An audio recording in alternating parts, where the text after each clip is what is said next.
Our next speaker is Dr. Holly Thompson. Dr. Thompson is a nuclear medicine physician here at the University of Arizona Cancer Center, and her presentation is PRRT, Current and New Trends. Okay, she has this really fun fact. You're going to want to hear this. Though she doesn't currently have horses, she considers herself a horsewoman because she recently trained a horse and competed in a 3-day event. Dressage, jumping, and cross country. Really impressive. Welcome, Dr. Thompson. All right, I'm going to try to do my best to keep us on time. I get that that's a theme for the afternoon. So first of all, it's a pleasure to be here. Thank you very much for the invitation, and thanks to all of you for being here. You are why we all do what we do, and so you give us inspiration and to be the better version of ourselves. So that was a pretty tough one to follow, Dr. Woodhead. I can't say I've got Schwarzenegger and Tom Cruise, but I do have something to share.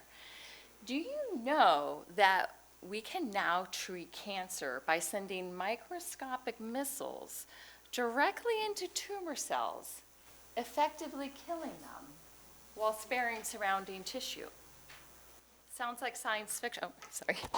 I'm not supposed to stray. Or use it. Okay. Well, this is exactly what we're now able to do in nuclear medicine and is now a reality for patients with neuroendocrine tumors. So neuroendocrine tumors are affectionately referred to as zebras, right? And this is because of the vague clinical presentation. And this often leads to a lot of frustration in what is perceived as delayed diagnosis, right? A patient might present with a cough or wheezing, and they're diagnosed with asthma rather than a lung net. A patient may present with abdominal pain, nausea, vomiting, excess stooling, and they're diagnosed with inflammatory bowel disease rather than a small bowel net. Someone might have flushing, sweating, and they just have anxiety rather than a pancreatic neuroendocrine tumor. Okay, so it's important that we look at the neuroendocrine tumors from multiple different angles. And I'd like to argue that while uncommon, they're not exactly rare. I'd like to point out this orange line, and we see it going up to the right from left to right, and this is the incidence of neuroendocrine tumors over time. And the incidence is going up in prevalence as well, in part due to our diagnostic imaging modalities and tools available to us. So what the heck are neuroendocrine tumors? And just by way of review, there's these group of tumors arising from various sites with both neuro and endocrine properties. So they can really exist anywhere in the body, which is somewhat of an umbrella term. So in regards to the endocrine property, this refers to cells that are able to secrete and release hormones into the blood system, okay? An example would be the pancreas, which makes insulin, or the thyroid, which makes thyroid hormone, just by way of example. Neuroendocrine cells can be thought of as translators, connecting the nervous system with the endocrine system. And of course, they're in the lung, the GI tract, and unfortunately, about 40% can be metastatic at the time of diagnosis. Now, the key to neuroendocrine tumors that's helpful for molecular imaging is the fact that they can overexpress what we call somatostatin receptors. It's kind of a lot to say. So what the heck are somatostatin receptors? Well, in short, we can just think of it as a squiggly protein or maybe a lock on a cell membrane. And the key is actually the somatostatin itself. And when the somatostatin binds its receptor, it has anti-proliferative effects, both direct and indirect. And the point is not to go through all these different biology mechanisms, and we're just going to kind of make an analogy to that of the military. So we can, in terms of the immune effects, we basically want to recruit our elite soldiers, right, to come fight the cause. We want to shut down the ammunition of the enemy. Let's get rid of that. We want to starve the enemy of their food and all their supplies. We also want to halt the recruitment of enemy soldiers. And we're going to activate a secret system called programmed cell death. What is that? It's essentially forceful discharge of the enemy soldiers. Okay, so that's kind of what somatostatin, the lock and key, does on neuroendocrine tumor cells, and you're probably aware of octreotide, lanreotide. And in nuclear medicine, that key for us, that somatostatin key, is called dotatate, okay? And the FDA approved something called gallium-68 dotatate in PETs in 2016. And this revolutionized how we take care of patients with neuroendocrine tumors. We used to have these really ugly, hard to read, fuzzy images, and now we have these more crystal clear images that allow us to better say, hey, this tumor's gone to bone or this tumor's gone to liver. And not only that, but allows us to have a marker in which we can treat with those microscopic missiles. Okay? Now, it's important that we stage neuroendocrine tumors appropriately. And why is that? I'm going to draw your attention to this graph, and on the y-axis we have basically how patients do. How well do they do? And depending on whether they're diagnosed with local disease, i.e. just in the pancreas or what have you, or whether it's gone to little local lymph nodes, or whether it's even spread further to bone or what have you, patients do more or less, better or worse, based upon where the disease has gone, which is where radiology and nuclear medicine comes into play. Now, your clinician or clinicians might ask for what feels like a lot of scans. You know, hey doc, I just had a CT done. Oh, it was the wrong type of CT. We need you to have another one with some contrast on board. It can feel frustrating and overwhelming. And what is this about going to nuclear medicine for some PET CT? Well, I have plenty of PETs at home. I don't need to go see somebody else's, you know? Point being is that there's not one size fits all, and I think oftentimes it can lead to some frustration, being like, why so many scans, okay? And this goes along with the fact that we need to look at the problem from different angles so that we can appropriately assess patients and monitor them to know risk stratification and how we can best use the tools available to us to manage our patients. In terms of nuclear medicine, we kind of have two different flavors when it comes to a PET. We say PET, but there's actually two different flavors. One is looking at metabolism. In other words, how hungry is the cell? Does it like sugar? Does it like a lot of sugar? We can see it on an FDG PET. The other is the dotatate, which we touched on earlier, which is looking at the somatostatin receptor, which is overexpressed on the neuroendocrine tumors. Classically, we think that tumors that tend to be lower grade or less aggressive on the left-hand side of the screen tend to have more somatostatin receptors. And then as they might become more aggressive or have a higher Ki-67, they lose the somatostatin receptor expression and they may gain the FDG, the sugar expression. Okay? Now this is a pretty soft kind of general guideline.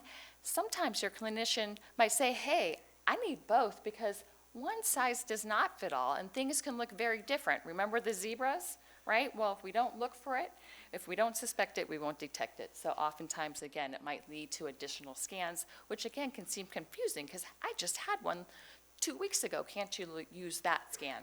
Okay?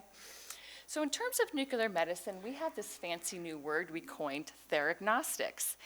And that's because in nuclear medicine, we have the molecular target, which is the somatostatin receptor, right? That's the lock, the squiggly thing on the cell membrane that we're going to go after with our keys. We can image this with a diagnostic agent, hence the Gnostics part of the theragnostics, or we can use a radionuclide therapy, not the Y90 that Dr. Woodhead used, but rather lutetium-177, so that we have a theragnostics component. Key is that if we see it, we're potentially able to treat it. If we don't see it, the treatment may not be effective, okay? So just to go through this a little bit more, the neuroendocrine tumors express these somatostatin receptors, and we can combine an imaging agent to look at it under the fancy cameras, okay? We can replace the gallium-67 with a beta particle, which is radioactivity, and this becomes our theragnostic agent. Again, if we can see it with our diagnostic scan, we can go after it and treat it with our microscopic little missiles, okay? Now, it's important to make sure that a patient has disease that's completely treatable, okay? Cancer does what cancer wants, and we would do a dotatate PET CT. However, sometimes your clinician might have a high level of suspicion and want to get that other type of study called the metabolism, the sugar study. And we see in this case that there's disease on this study that's not on this study. And what's going on here? This patient has neuroendocrine tumors. Well, cancer does what cancer wants, and this one's not following the textbook. And so what happens is these receptors, the somatostatin receptor, get kind of wonky. And regardless of how much lutetium we try to give it, it's not going to be effective, okay? So again, we have to be able to see it in order for the therapy to treat it. So when you meet with your nuclear medicine physician, it's important that they will make sure that each and every one of your tumor cells will be overexpressing the somatostatin receptor so that when we give the therapy, it will be effective, okay? In terms of lutetium-177, what exactly is it and how does it work? Don't worry yourself with all the little science stuff. Just know that it gets injected via the vein. It circulates throughout your body, and it's like that lock and key. It's going to bind to those somatostatin receptors on the cells. It gets internalized and causes DNA damage, okay? Now, this particular lutetium, the beta particle, will travel about 1 millimeter. So the Y90 is for more bigger disease. It'll travel further, where the lutetium-177 is better for smaller disease. Okay, now how did this come about? The FDA approved what we call peptide receptor therapy in 2018. Rest assured though, throughout Europe, they were doing lutetium-177 on patients at least 10 plus years prior to the US. So there's plenty of data from Europe to say that it's safe and effective. Of particular interest is this NETTER-1 study that we talk about. This was performed in 41 centers in 8 different countries.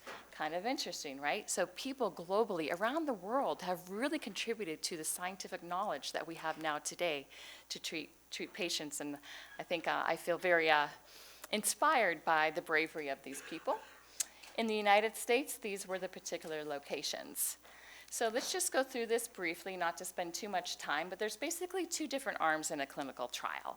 And when we say open label, that means that both the clinicians and the patients were aware of what therapy was occurring. And then it required that patients have a follow-up scan. So in short, not to take too much time because I'm going over, we have these fancy graphs. And the Y says how well patients do.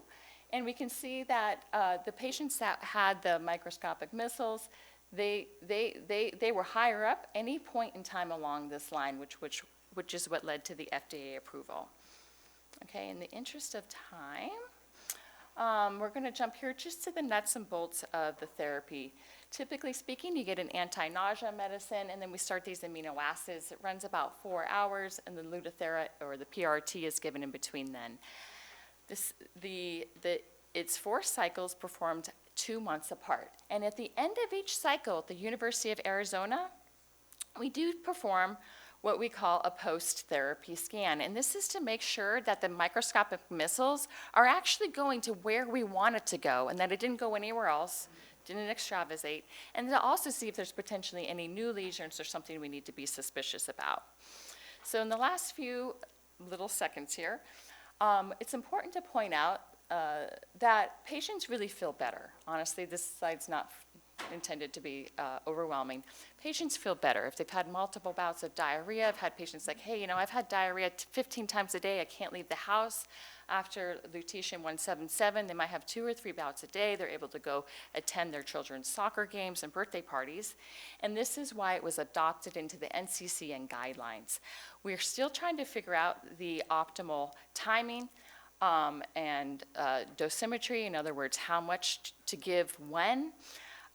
There's also alpha therapies coming out. In short, we talked about the beta therapy, which is like a tennis ball, and alpha therapy is like a cannonball. So if you were to throw either ball into a china shop, you can imagine that the alpha therapies, which are undergoing research, would cause a lot more damage. Those are all opportunities for further discovery. And of course, combination therapies, which Dr. Wood had talked about as well, utilizing the immune system, perhaps the abscopal effect, which Dr. Singh talked about. And just to put a little plug in here, at the University of Arizona has some clinical trials undergoing under the direction of Dr. Junaid Arshad, we're going to have the retreat. So in short, nuclear medicine is helping us to suspect, detect therapy, and to treat it. So rather than seeing zebras, we can see the elephant in the middle of the room. Thank you very much. Thank you so much.